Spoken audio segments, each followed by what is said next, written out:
खैर, शिवम अपनी सोच को टटोल ही रहा था कि अचानक तेजी से कार के ब्रेक्स लगे और शिवम आगे की तरफ खिसक गया। खुद को संभालते हुए उसने देखा कि कार एक सुनसान सड़क पर आकर रुक गई और फौरन एक आदमी आगे से उतरकर शिवम की साइड आया और कार का दरवाजा खोल दिया।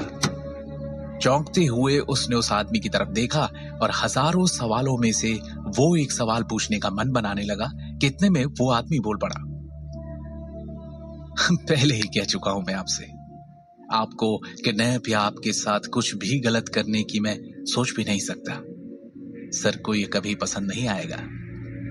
इस वक्त आपको कोई टैक्सी नहीं मिलती और फिर उन नारंग के यहाँ की शादी ही क्यों ना हो। आप टैक्सी से उतरते हुए अच्छे नहीं लगेंगे।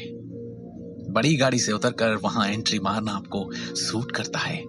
आखिर आप शाह खानदान की आखिरी उम्मीद है। डोंट वरी, होटल यहां से थोड़ी ही दूर है। कोई आपको हमारे साथ नहीं देखेगा। शिवम ने बिना कुछ कहे दरवाजा बंद कर दिया और पलटकर खड़ा हो गया।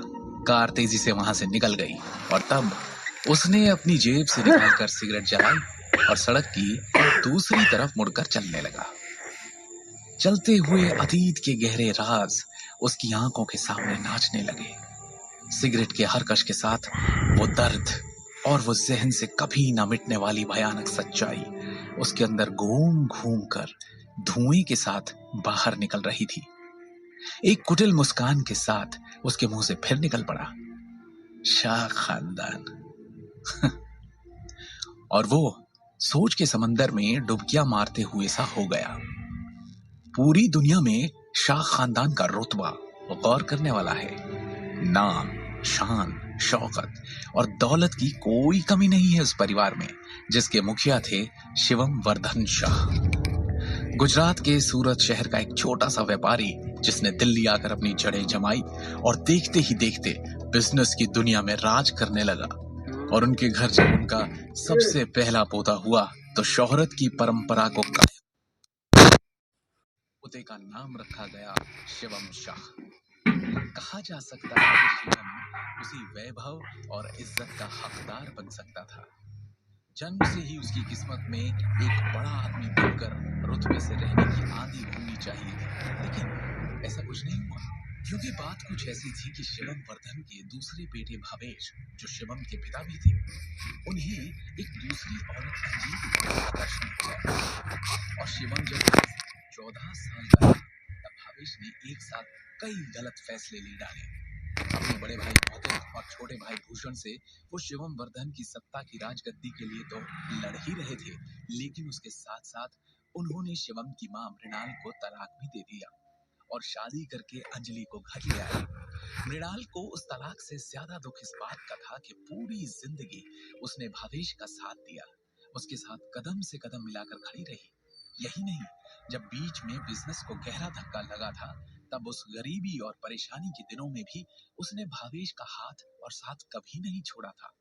और उसी भावेश ने आज दिल्ली के एक दूसरे अमीर घराने की लड़की अंजलि के साथ उससे रिश्ता तोड़ लिया था। यूं तो मृणाल एक साधारण परिवार की लड़की थी, लेकिन इरादों की मजबूत और जिगर की एकदम पक्की थी। हारना और जिंदगी के उतार चढ़ाव से थककर उनके आगे झुक जाना जैसे उसने कभी सीखा ही नहीं था। और फिर आया वो दिन जब मृणाल ने भावेश के खिलाफ आवाज उठाई। भावेश एक दूसरी औरत के बस में अपने आवेश तक को खो चुका था। उस दिन उसने अपनी सारी हदें पार कर दी जब उसने मृणाल पर हाथ उठाया। मृणाल की आवाज दबाने के लिए उसे शिवम वर्धन ने भारी रकम देने का प्रस्ताव रखा था, लेकिन स्वाभिमानी मृणाल ने बिना कुछ लिए अकेले घर छोड़ने का फैसला ले लिया। क्योंकि शिवम अपनी मां से अलग नहीं होना चाहता था, इसलिए उसने भी शाह फैमिली की सारी रुकावटों को पार कर अपनी मां के साथ शाह में चुन छोड़ दिया था। बस तब से ही शिवम और मृणाल शाह फैमिली की नजरों से दूर एक ठीक ठाक जिंदगी गुजार रहे थे। और क्योंकि शिवम अपनी मां के पद चिन्हों पर चल रहा था, उसने अपना सरनेम भी शाह से बदलकर अपनी मां का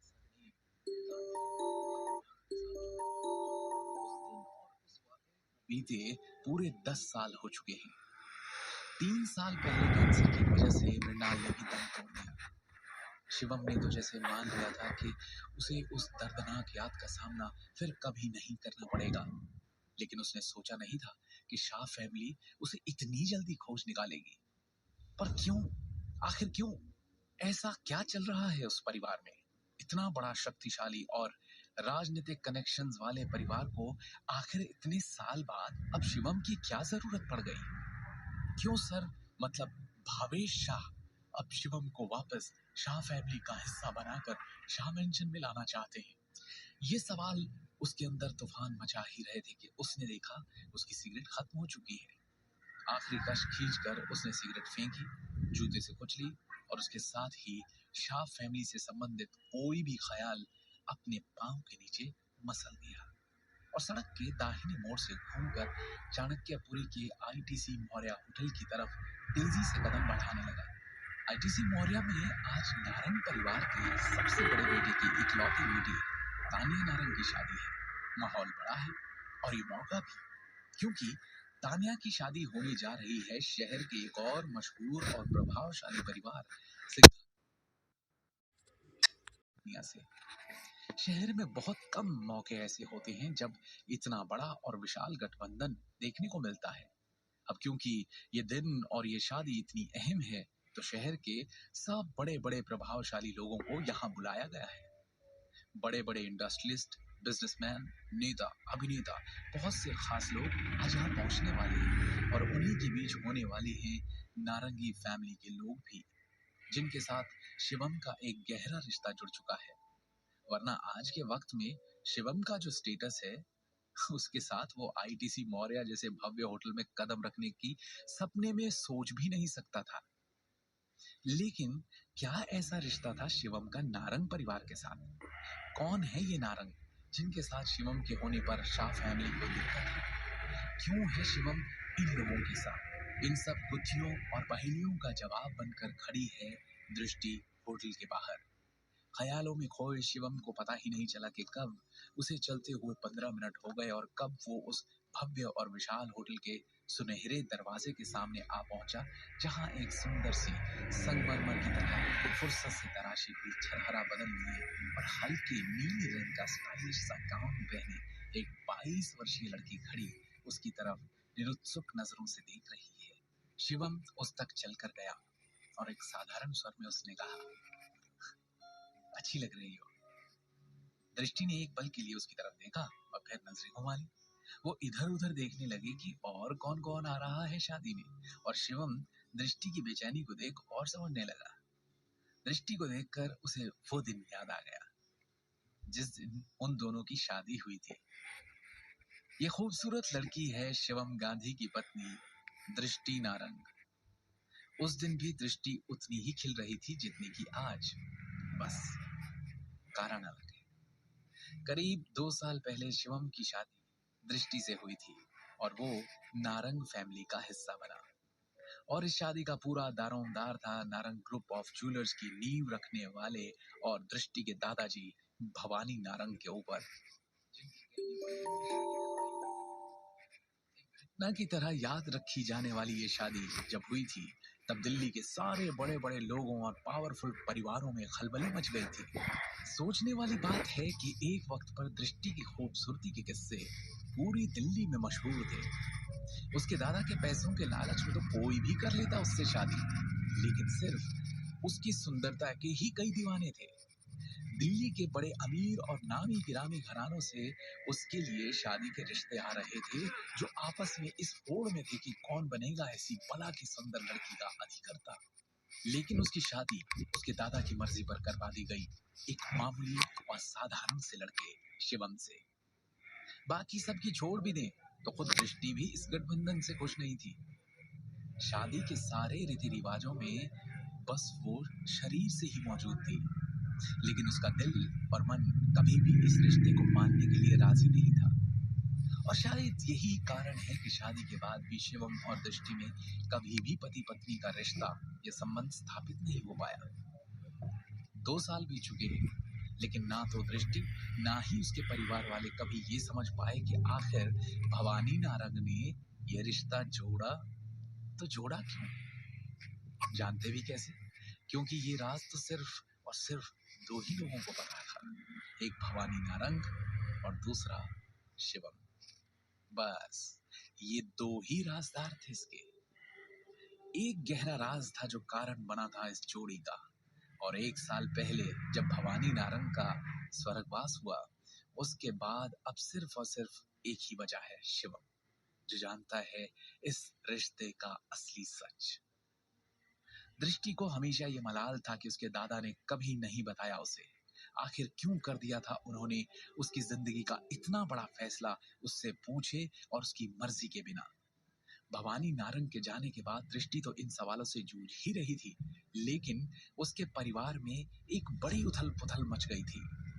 नारंग ग्रुप ऑफ ज्वेलर्स में बड़े सारे बदलाव जन्म लेने लगे। पावर और अधिकारों की लड़ाई में एक तूफान आया और उसमें भवानी नारंग के दूसरे बेटे और दृष्टि के पिता अखिल नारंग को कंट्रोल और पावर की कुर्सी से नीचे उतरना पड़ा।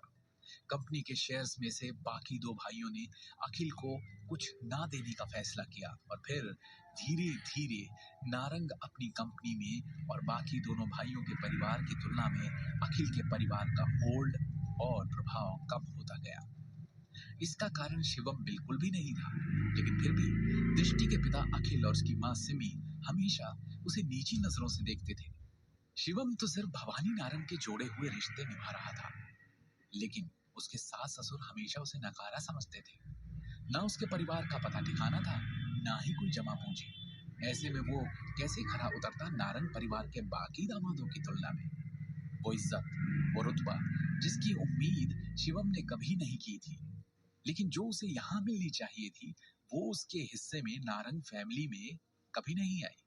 सिर्फ दृष्टि ही नहीं, बाकी परिवार के लोगों ने भी कभी उसे दामाद होने का दर्जा नहीं दिया और बस उसे नीचे ही समझा था। शिवम तो सिर्फ भवानी नारंग के जोड़े हुए रिश्ते निभा रहा था, लेकिन उसके सास ससुर उसे हमेशा नकारा समझते थे। ना उसके परिवार का पता ठिकाना था, ना ही कोई जमा पूंजी। ऐसे में वो कैसे खरा उतरता नारंग परिवार के बाकी दामादों की तुलना में। वो इज्जत, वो रुतबा जिसकी उम्मीद शिवम ने कभी की ही नहीं थी, लेकिन जो उसे यहाँ मिलनी चाहिए थी, वो उसके हिस्से में नहीं। बाकी परिवार के लोगों ने भी कभी उसे दामाद होने का दर्जा नहीं दिया और बस उसे नीच समझा था। खैर, क्या होटल के बाहर खड़े शिवम समझने की कोशिश कर ही रहा था कि दृष्टि की बेचैनी का कारण क्या है कि इतने में दृष्टि उसकी तरफ मुड़ी और तपाक से बोल पड़ी, शिवम प्लीज अंदर रिसेप्शन के बाद डिनर के वक्त ज्यादा बात मत करना। शिवम बिना कोई जवाब दिए आगे बढ़ने लगा। जब दृष्टि ने उसे आवाज दी, शिवम, शिवम रुका और दृष्टि उसके पास चलती हुई आई और बड़े गंभीर स्वर में कहा, अंदर साथ जाएंगे, लेकिन याद रखना आज का दिन बहुत खास है हमारे लिए। हमारा पूरा फ्यूचर सिर्फ आज पर टिका है।